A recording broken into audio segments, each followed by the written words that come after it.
Hey guys, Noel here, and it is Monday. And we got a little bit of free time on our hands. I thought it would be fun to do a long overdue anime review for the anime review section of the Noel Comics YouTube channel.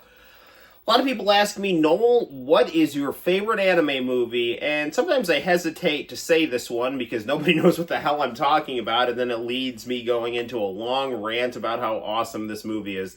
But you guys like hearing me rant, don't you? That's why you're subscribed to the channel or have tragically stumbled across this video. Either way, buckle in, because today we are going to be reviewing my favorite anime movie, The Blade of Kamui, brought to you by the fine people at Streamline Films. The place you could go find a bunch of really cool, anime in your rental section of your favorite Blockbuster Video. We had a Video Circus around here. It was a local shop here. Anyway, good stuff right here.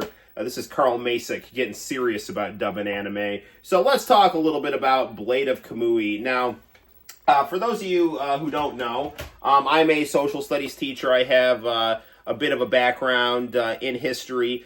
And this anime combines what I really like about 80s anime aesthetics, shonen anime, really just bold Rintaro, the famous anime director Rintaro, Galaxy Express 39, like his bold style, and then this kind of genre-hopping trans-Pacific historical epic, all in one here as we go from the crumbling Tokugawa shogunate to the rugged American Wild West, as a Ainu boy is just caught in the middle of this brutal world where people are just kind of functioning on autopilot as they traverse both brutality and humanity. It's really something to behold here. So if you like samurai movies, if you like westerns, if you're interested in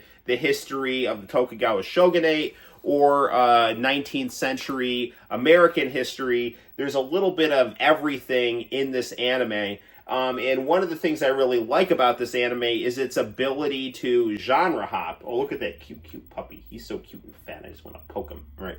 Anyway, the other thing I love about this anime is I love the character designs. Look at these big, bold faces, beautiful expressions right here. Really bold use of color.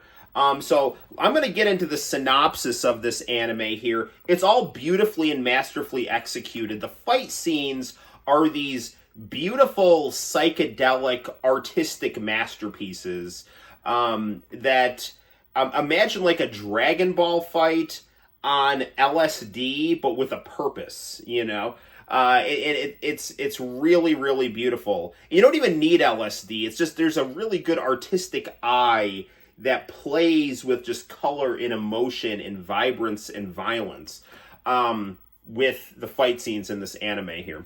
So here's the synopsis. There will be spoilers here, so just heads up. So Jiro here, he is an Ainu boy. Now, the Ainu are basically like the Japanese equivalent of Native Americans, if you're an American watching this here, right? And he's a foundling, and his adoptive mother and sister are killed. He comes in and finds them killed, right?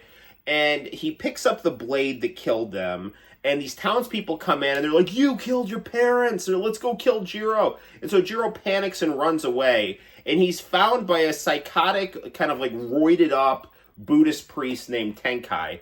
And Tenkai finds Jiro, and he tells Jiro, he's like, listen, man, I know you didn't kill your adopted mother and sister. I know who did, and I'm going to train you to go avenge them. And Jiro's like, okay. And so he gets trained as a ninja. And what Tenkai does, because he's just a total piece of shit, he has Jiro kill his actual biological father without Jiro knowing. Because Jiro's biological father is a guy who was on a mission for Tenkai, went to an Ainu village, fell in love with this Ainu girl, they had relations. Jiro was a result of that.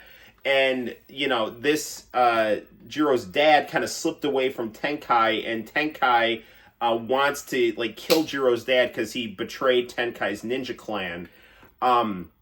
this whole dynamic is taking place between rival ninjas who are either siding with the Tokugawa shogunate or siding with the imperial restorationist forces that want to overthrow the shogunate and kind of put the emperor back really in charge of Japan and make it more Western and open to the world and things like that. So Jiro thinks that this guy who's getting mugged by Tenkai's ninjas actually killed his adopted mom. It's really his dad. Tenkai says, "Go kill him now." And so Jiro like runs and he like stabs him, and the dad recognizes Jiro, and Tenkai like runs and like stabs this dude in the back of the head, and he dies. And Jiro doesn't even realize he helped kill his dad. So then Tenkai sets Jiro, he says, "Go check out this Ainu village. I think your mom is there." And what Tenkai's planning on is he thinks that Jiro is going to act in similar ways to his dad, because Jiro's dad was hunting down this mythical treasure. It's Captain Kidd's treasure. And this is where we start to get into the genre hopping, because this is going to go from a brutal samurai epic to a bold American Western here. We're going to shift gears here, and I love that. I love the idea of kind of hopping genres. My kind of ideal movie-going experience would be going into what you think is like a slasher movie. The slasher gets caught in the first 15 minutes, and then it just turns into an episode of a 90s sitcom for 2 hours. Like that kind of thing, I love. So Jiro is trying to find this treasure, and then once Tenkai feels like he's got a good sense of where the treasure is, he's trying to kill Jiro. And Jiro finds out who Tenkai is and that he had him kill his dad. And Jiro ends up realizing that he's got to go to America to find Captain Kidd's treasure, because he knows that Tenkai is looking for it, and he just wants to kill Tenkai. So Jiro, he ends up boarding this ship, and this is where you got to understand that this anime takes the mentality of Confucian hierarchy. Oh look, they're headed to the Wild West here. And the Confucian hierarchy, the samurai hierarchy, is this idea of benevolent master and loyal subject here. So when Jiro goes, and there's like characters all like this throughout the anime, right? So Jiro goes and boards this ship, and he ends up meeting a black guy named Sam. There's very much kind of an allusion to Huckleberry Finn here, with like Finn and Jim. And so Sam is a slave, and Jiro doesn't even know he's a slave, but Jiro and Sam end up kind of getting a bond, and Sam's a cool guy. He's like this big, nice guy. And Jiro's half-sister, who ends up being kind of his love interest, which is kind of, crazy, she ends up on the ship. She's trying to kill Jiro because she's an assassin for Tenkai. She doesn't know she's Jiro's half-sister. Jiro beats her up, but then decides to save her. And they're nursing her back to health on this ship with Sam. And this guy tries to mug Jiro for his money. Jiro beats the shit out of him. And the captain throws Jiro off the ship. And like Sam's like, well, I'm going with Jiro. And the captain's like, you can't go with Jiro. You're a slave. And Jiro's like, what's a slave? And so Jiro has some money. He's like, fine, I'll buy Sam. He'll come with me. And so Sam ends up being kind of like Jiro's kind of loyal subject almost. But it's not done in like in a way that like is cruel and abusive. It's more like a samurai master dynamic. And there's even times when like Sam calls Jiro master, and Jiro's like, "Don't call me master," and he's like, "Yes, master." It's like when my boss is like, "Don't call me boss," I'm like, "Yes, boss." Anyway, Jiro goes to America and meets this beautiful French Native American girl. That he ends up getting another romantic kind of connection with here. So this is very much like a guy movie, right?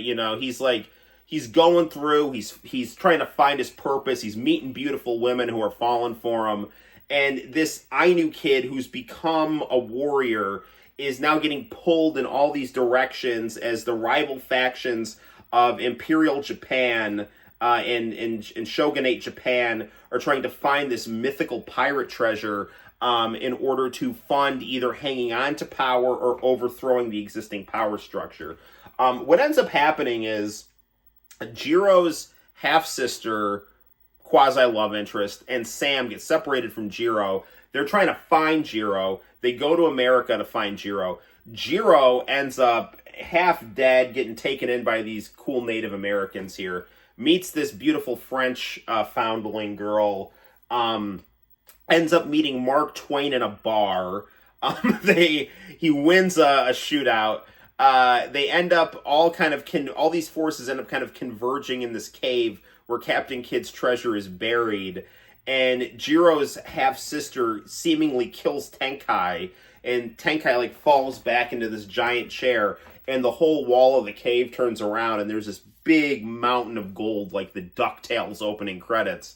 And it turns out that, Jiro's sister ends up dying as she tries to kill Tenkai, and they realize that actually wasn't Tenkai. Tenkai's got a bunch of body doubles, and this leads Jiro to go back to Japan as the Tokugawa shogunate is crumbling, and Tenkai's world is all collapsing around him. And Jiro's like, I'm going to kill you, man, but I'm not going to do it until the shogunate falls. And so right as the shogunate is falling, Jiro and Tenkai have this like kind of Sagat and Ryu style battle in the rain. And Jiro ends up landing the killing blow on Tenkai just the way that Tenkai killed Jiro's dad. And Jiro just ends up like walking off into this field. But before he does that, he ends up meeting the leader of the Imperial forces. And he sees him, and this guy totally has a Tenkai vibe.